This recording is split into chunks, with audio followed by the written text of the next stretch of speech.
आज की इस पत्रकार वार्ता में उपस्थित सभी सम्मानित पत्रकार बंधुओं का बहुत बहुत स्वागत है। देश में लंबे अंतराल के बाद किसी पार्टी की लगातार तीसरी बार सरकार बनी है और मोदी जी के नेतृत्व में जिस प्रकार से उनको बहुमत मिला है, ये भारतीय जनता पार्टी की सरकार की और मोदी जी के नेतृत्व में देश में जो काम हुए हैं उस पे जनता का जो आशीर्वाद है वो हम सबको समझ में आता है। वहीं दूसरी ओर मध्य प्रदेश में जिस प्रकार का विधानसभा के चुनाव में जनादेश आया और फिर लोकसभा के चुनाव में 29 में से 29 सीटें, आप सबको याद होगा जब आप पूछते थे कि मध्य प्रदेश में कितनी सीटें आ रही हैं और हम लोग कहते थे कि 29 में 29 आएंगी, तो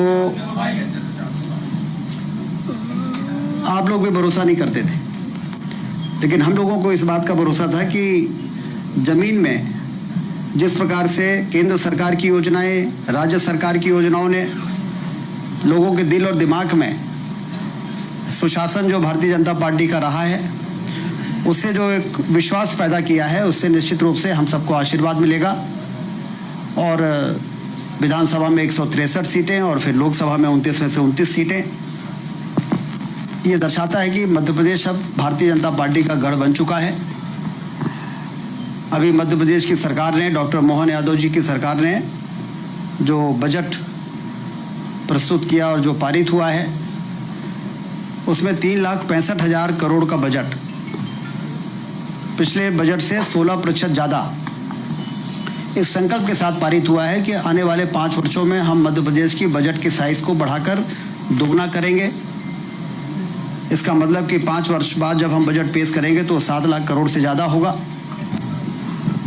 और जब इस प्रकार का बजट आता है तो फिर इंफ्रास्ट्रक्चर के काम के लिए धन की कमी जो लंबे समय से हमारे प्रदेश में एक बड़ी चुनौती होती थी, हम लोग कभी भूल नहीं सकते। ये वही मध्य प्रदेश है जो 2003 के पहले सड़कों में गड्ढे भरने के लिए भी बजट नहीं होता था, ओवरड्राफ्ट हो जाता था। जब भी बात करो वर्क्स डिपार्टमेंट के लोगों से तो काम करने वाले लोग कहते थे कि साहब हमें चेक तो मिल गया है लेकिन वो इन कैश नहीं हो रहा, ओवरड्राफ्ट हो गया है। लेकिन आर्थिक सुशासन भारतीय जनता पार्टी की सरकार ने जिस प्रकार से 2003 से लाकर लगातार काम करने का काम किया है, उसका ये परिणाम है कि इंफ्रास्ट्रक्चर में ऐतिहासिक काम हुआ है। कोई इस बात से इनकार नहीं कर सकता कि संभागीय मुख्यालय जितने हैं वो 4 लेन की सड़कों से, विश्व स्तरीय सड़कों से जुड़ गए। लेकिन अभी भी बहुत काम करने की जरूरत है। इसलिए मध्य प्रदेश में इस बजट में हम लोगों ने ये संकल्प लिया है और प्रावधान किया है कि 5 एक्सप्रेसवे नए बनाएंगे। Atal expressway, Narmada expressway, Vindhya expressway, Malwa Nimar expressway, Bundelkhand expressway, जो आर्थिक गति को बहुत तेज करेंगे। दूसरी ओर सब जानते हैं कि जब हमारी सरकार बनी थी तो 7 लाख हेक्टेयर में सिंचाई होती थी, आज 47 लाख हेक्टेयर में सिंचाई हो रही है। हमने ये भी प्रावधान किया है कि 2 साल में ये 47 लाख बढ़ के 60 लाख हो जाएगा हेक्टेयर और 5 वर्षों में 1 करोड़ हेक्टेयर में किसानों के खेतों में सिंचाई का पानी नहरों के माध्यम से पहुंचाने का काम हम लोग करेंगे। अटल बिहारी वाजपेयी जी कहते थे देश को समृद्ध करना है तो धरती से दौलत पैदा करना पड़ेगा, नदियों को जोड़ना पड़ेगा।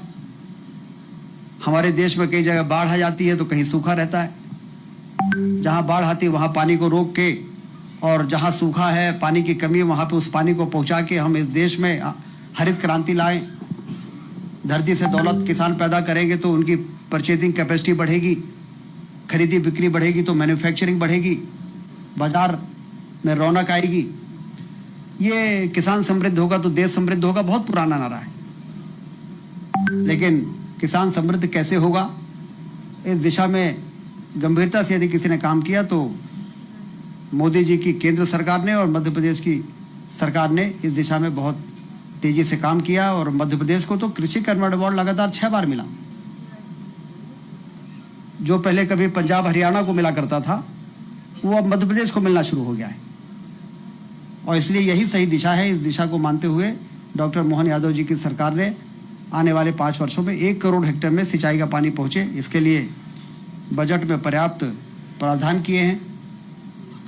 शिक्षा और स्वास्थ्य के क्षेत्र में भी 5 मेडिकल कॉलेज से 14 मेडिकल कॉलेज हमारे मध्य प्रदेश में हो गए। इस वर्ष 3 मेडिकल कॉलेज अभी और शुरू होंगे, मंदसौर, नीमच और सिवनी में। अगले वर्ष 6 नए मेडिकल कॉलेज शुरू होंगे। उसके अगले वर्ष 2 शासकीय मेडिकल कॉलेज और बाकी जितने ज़िले हैं हर ज़िले में 1 मेडिकल कॉलेज होना चाहिए। इसके लिए पीपीपी मोड में डॉक्टर मोहन यादव जी की सरकार ने निर्णय लिया है कि हम निजी पूंजी निवेशकों को आमंत्रित करेंगे।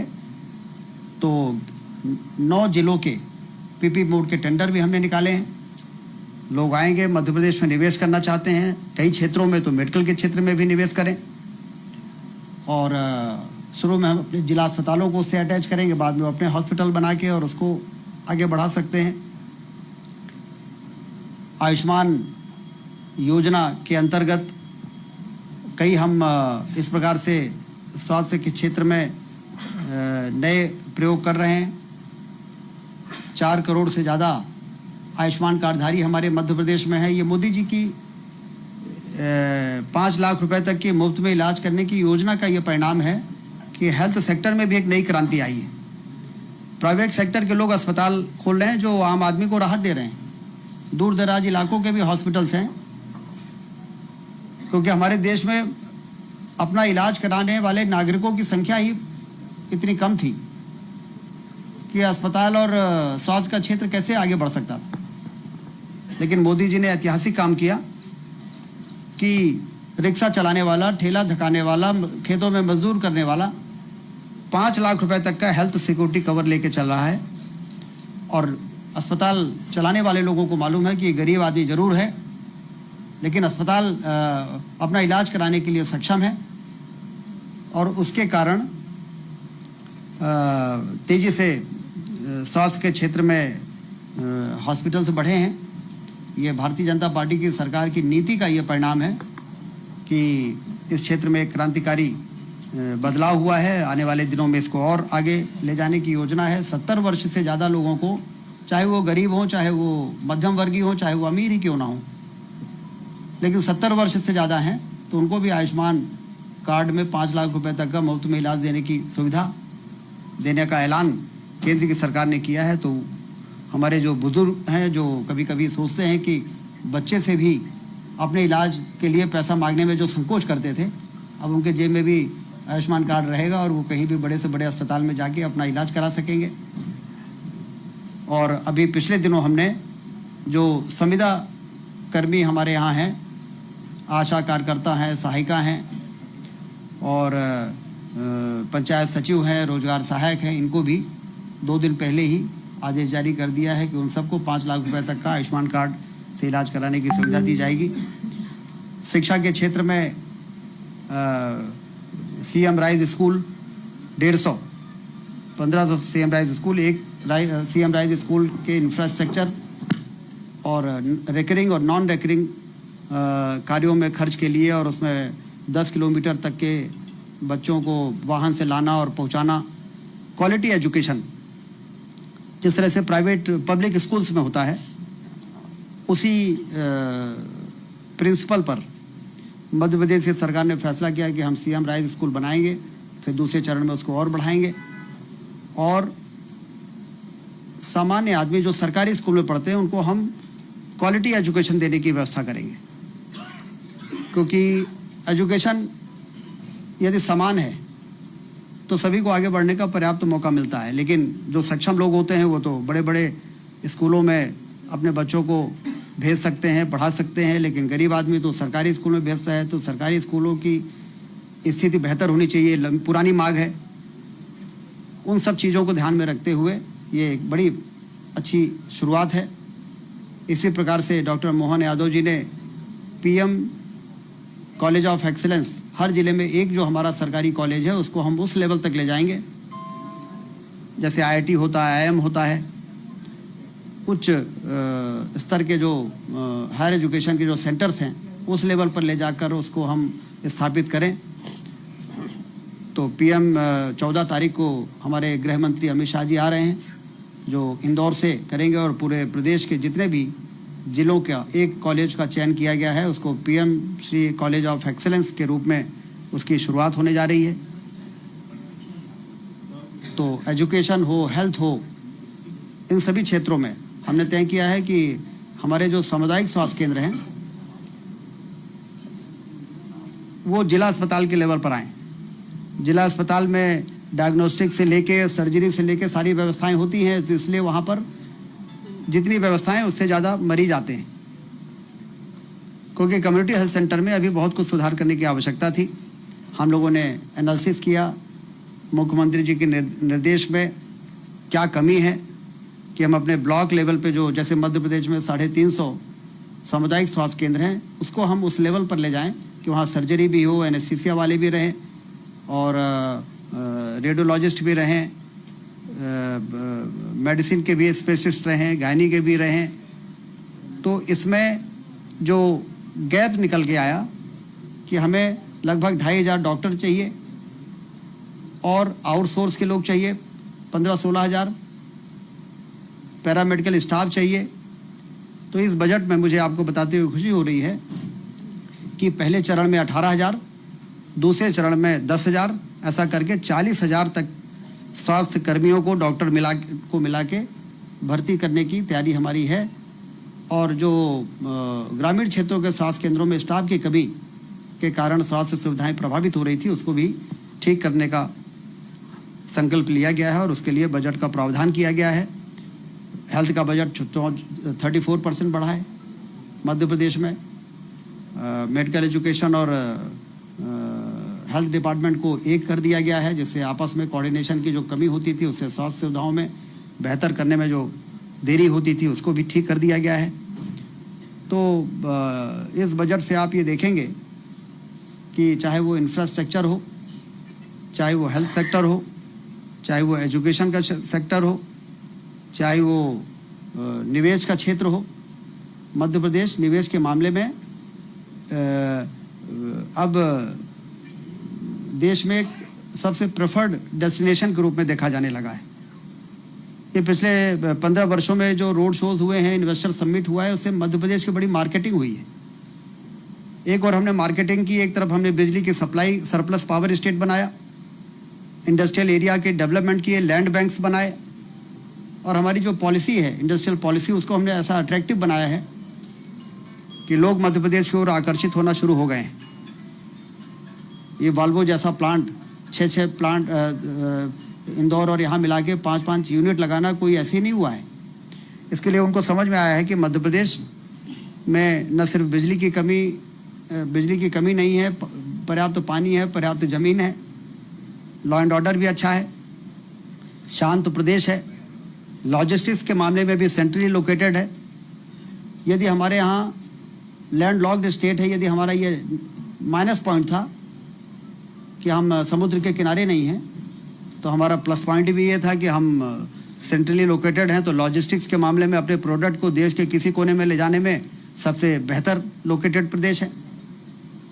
और यदि हमारे यहाँ पोर्ट नहीं है तो ड्राई पोर्ट हमने बनाए हैं मंडी द्वीप पे और इंदौर में, जहाँ से सारे कस्टम क्लियरेंस वगैरह हो जाते हैं और यदि कोई एक्सपोर्ट होना है तो यहीं से सारी चीज़ें फॉर्मेलिटीज़ हो जाती हैं और सीधे प्रोडक्ट उनका कंटेनर में लोड होके और जाके और शिप में चला जाता है, वहाँ दोबारा उनको कस्टम क्लियरेंस नहीं कराना पड़ता। ये फैसिलिटी मध्य प्रदेश में इन्वेस्टमेंट प्रमोशन के दृष्टि से जो जरूरी सुधार थे वो किए गए हैं। और इसलिए हम ये कह सकते हैं सामाजिक सरोकार के क्षेत्र में भी आप देखिए, लाडली बहना योजना हो, संबल योजना हो, मोदी जी की किसान सम्मान निधि में उतना ही राशि और ऐड करने की बात हो, इन सारी चीज़ों ने गरीबों को भी आत्मविश्वास से अपना काम करने के लिए उनमें उत्साह भरने का काम किया है। सामाजिक सरोकार के कई ऐसे काम हैं जो दूसरे राज्यों ने हमको फॉलो किया है। लाडली लक्ष्मी योजना, अभी मुख्यमंत्री कन्यादान योजना में जो प्रावधान हुआ है 3 गुना प्रावधान बढ़ा दिया गया है। जैसे गरीब व्यक्ति अपने बच्ची की शादी करने के लिए दूसरों के सामने हाथ फैलाने को मजबूर ना हो। फिगर आप देखेंगे कि 3 गुना मुख्यमंत्री कन्यादान योजना में राशि का प्रावधान बढ़ाया गया है। तो कुल मिलाकर समग्र रूप से बजट जो है वो गरीब, किसान, युवा और महिलाएं, जो मोदी जी ने कहा है ना कि मेरी नज़र में देश में सिर्फ 4 जातियां हैं, मैं कोई जाति जो समाज को तोड़ने का काम करता है, मैं उसके बजाय मेरे नज़र में तो 4 जातियां हैं। युवा है, किसान है, गरीब है और महिलाएं हैं। उन चारों को केंद्रित करके केंद्र सरकार अपनी नीतियां बना रही है। मध्य प्रदेश की डॉक्टर मोहन यादव जी की सरकार ने भी उसी प्रकार से अपना बजट बनाया है और विकास तेज गति से आगे बढ़े, आर्थिक क्रांति हो, पर्यटन की क्रांति हो, औद्योगिक क्रांति हो।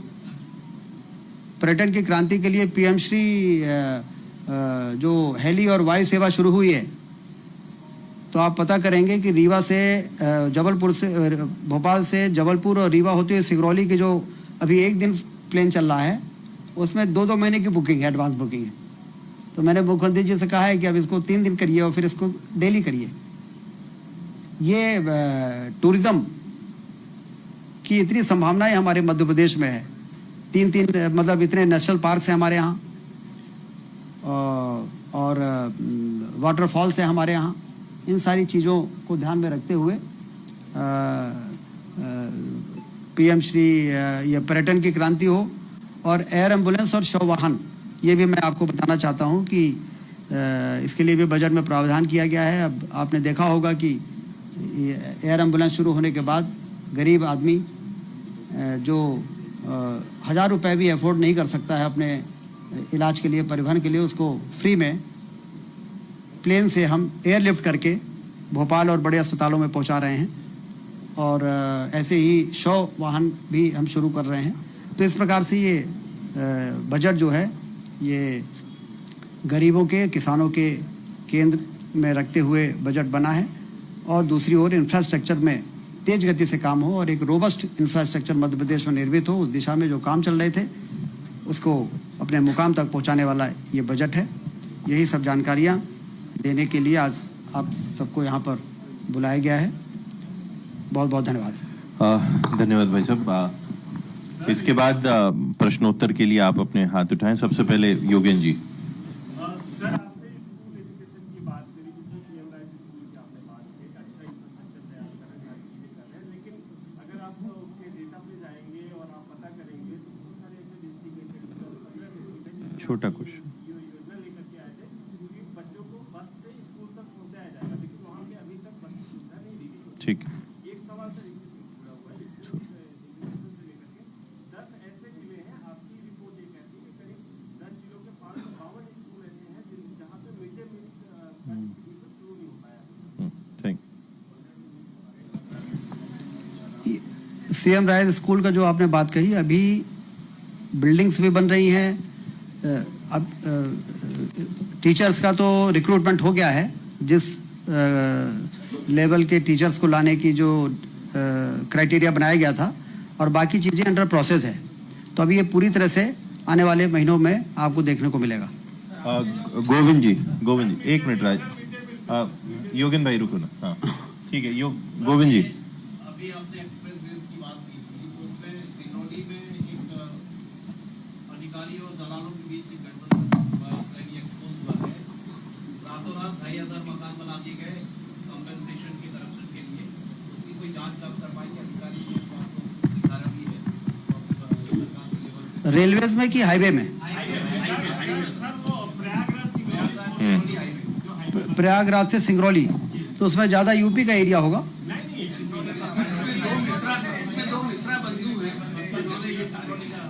तो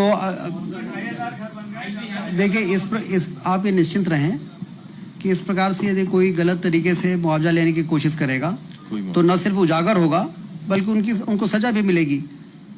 मुआवजा तो मिलेगा नहीं, बल्कि कटघरे में वो आएंगे। आप जैसे जागरूक पत्रकार यहाँ पर उपस्थित होकर और जब इस तरह की बातें उठाएंगे तो कौन बचेगा? राजेंद्र रायकवार जी। हाँ राजन जी बोलिए, राजन जी बोलिए, राजन जी बोलिए ना प्रश्न। हाँ एक मिनट, एक करता है कि डील जो है वो वोट लेके चले जाते हैं, लीगल माइनिंग वाले जो गवर्नमेंट के ऊपर जो ऑफिसर्स हैं उन पर अटैक भी कर रहे हैं, तो देयर इज नो छोटा प्रश्न है। इलीगल माइनिंग में देखिए, मैं तो माइनिंग मिनिस्टर रहा हूँ 10 साल। जितना ज़्यादा कार्रवाई हमारी सरकार में हुई है इलीगल माइनिंग करने वालों के खिलाफ, उतनी उसके पहले कभी होती नहीं थी। तो इसलिए ये बात उजागर ही नहीं होती थी कि इलीगल माइनिंग हो रही है। लेकिन हम लोगों ने किसी को छोड़ा नहीं है और इसीलिए ये लोग पकड़ में आते हैं, इसीलिए टकराव भी होता है, कभी कभी दुर्भाग्यपूर्ण घटना भी हो जाती है। लेकिन उनके साथ ना तो कोई कंप्रोमाइज़ करता है। यदि मान लीजिए कोई फील्ड का अधिकारी इसमें संलिप्त भी रहता है तो समय समय पकड़ा जाता है। कुल मिला के 0 टॉलरेंस पर इलीगल माइनिंग पे हमारी सरकार काम कर रही है। सुचन्ना जी। आपने अभी बोला है आपका सरकार ने बहुत ऑफिशियल एक प्रोजेक्ट दिया है कि 2500 डॉक्टर्स को आप कम्युनिटी हेल्थ सेंटर्स में भेजेंगे। जो डॉक्टर यहाँ से डिस्ट्रिक्ट हॉस्पिटल ही नहीं जाना चाह रहे हैं वो कम्युनिटी हेल्थ सेंटर कैसे जाएंगे? ये चुनौती है, आपने बहुत सही सवाल किया है। और जब ये पदों की स्वीकृति हुई तो मैंने भी यही कहा था कि इन डॉक्टरों को कम्युनिटी हेल्थ सेंटर में भेजना हमारे लिए चुनौती है। इसके लिए जो भी हम इनको ल्यूक्रेटिव ऑफर दे सकें, हमें उसके बारे में विचार करना चाहिए और उनको ऑफर करना चाहिए। जैसे हम इन सर्विस एमडी और एमएस करने वालों को नीट में जो ऑप्टेंड मार्क होता है उसमें 10% इंसेंटिव देते हैं कि यदि आप मध्य प्रदेश में काम कर रहे हैं और यदि आप हमारे रूरल एरिया में काम करेंगे तो इस तरह से हम इंसेंटिवाइज करेंगे आपको। इसी प्रकार से कुछ मॉडल पे हम लोग विचार कर रहे हैं। हमारी कोशिश यही है कि जो भी नई भर्तियां हो रही हैं वो ग्रामीण क्षेत्रों में जो डॉक्टरों की कमी है वहाँ पर उसकी प्रतिपूर्ति हो जाए। रूपेश पत्रिका जी। मैं रुपेश पत्रिका से सर, मेरा प्रश्न ये है कि नारकोटिक्स विभाग के पिछले 5 साल के आंकड़े ये कहते हैं कि विंध्य में 90% और रीवा में 80% केमिकल नशा जो है वो पकड़ा जाता है। मेडिकल नशा पकड़ा जाता है, खासतौर पे कोरेगा। छोटा। यूपी भी गए थे, क्या पुलिस इस दिशा में काम कर रही है? क्योंकि कभी कोई बड़ा गिरोह नहीं पकड़ा जाता। मेडिकल नशा के मामले में आपने बहुत अच्छा सवाल किया। अभी जब हमारी सरकार बनी, क्योंकि अब विंध्य क्षेत्र बहुत तेज़ी से इंफ्रास्ट्रक्चर के मामले में और अन्य क्षेत्रों में आगे बढ़ रहा है, तो मैंने अधिकारियों को बुला के और कहा कि ये सारा विकास तो आने वाली पीढ़ी के लिए हो रहा है। यदि आने वाली पीढ़ी उस फल को खाने की स्थिति में नहीं रहेगी तो फिर ये विकास किस काम आएगा। इसलिए कोरेक्स को पूरा हमें समूल जड़ से समाप्त करना है। इस नशा में जो लोग आ गए हैं उनको सुधारना और जो लोग सप्लाई कर रहे हैं अवैध उनको पकड़ना, उनके अड्डों पर प्रहार करना। मनोज सैनी। एक मिनट अभी मैं ले रहा हूँ, 1 सेकंड आप रुकिए ना भैया, अभी मैं पूछवाता हूँ, रुकिए। मनोज सैनी जी। उनका जवाब आ गया ना, संतुष्ट है आप ना? जी आ गया ना, रूपेश आ गया। ठीक है भाई साहब, कंटिन्यू करिए।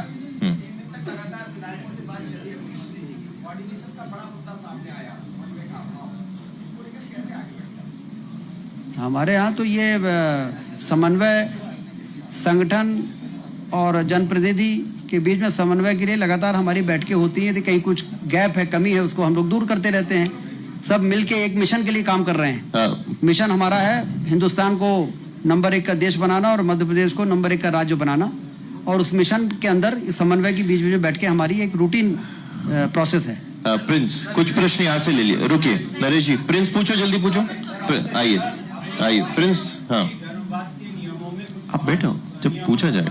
बदलाव किया गया है जो गर्भपात को लेकर कितने निर्णायक होंगे और कितना उसका ठीक। फायदा होगा। उसी में एक सवाल हो कि पीएम श्री पर्यटन सेवा एक बहुत है, अभी फेयर बहुत ज्यादा है। ठीक है, आपके सुझाव पर विचार होगा। हाँ ठीक है, रुकिए ना नरेश भैया, रुकिए ना, अभी आ रहा हूँ। शेफाली जी प्रश्न पूछिए जल्दी से।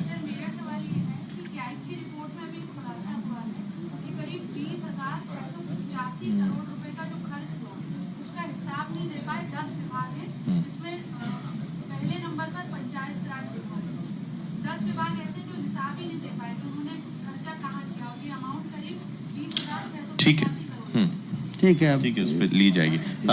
इस पे संज्ञान लेंगे जो आपने कहा है। विनोद जी पूछिए। क्योंकि आशीष जी ये चाहते हैं कि जवाब बहुत छोटा होना चाहिए।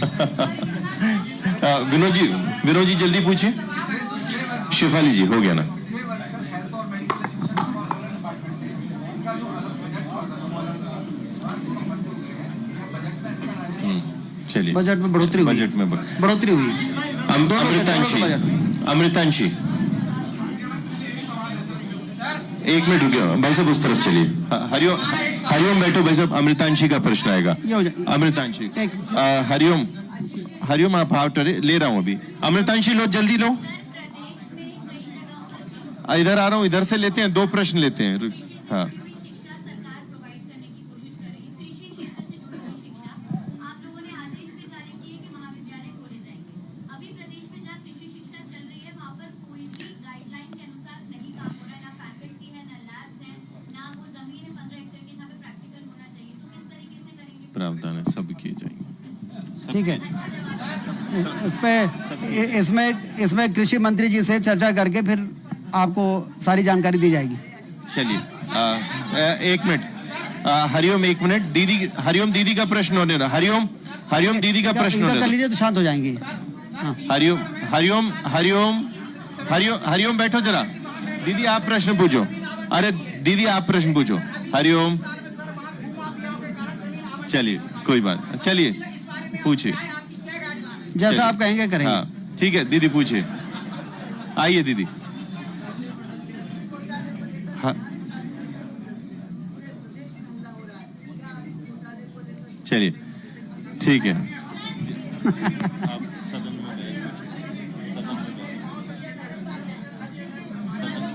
नहीं है ना आपके पास, आपको प्रश्न पूछने का मौका मिला, आपका उत्तर भी आएगा, बैठिए। इस मुद्दे पे सदन में बहुत डिटेल में चर्चा हुई है। सदन में बहुत डिटेल में चर्चा हुई है और मैंने देखा था आप सदन के वो पत्रकार गैलरी में बैठी हुई थी, तो आपको सब मालूम है। चलिए बहुत धन्यवाद। सभी साथी स्वल्पाहार पे आमंत्रित है। आप सबकी उपस्थिति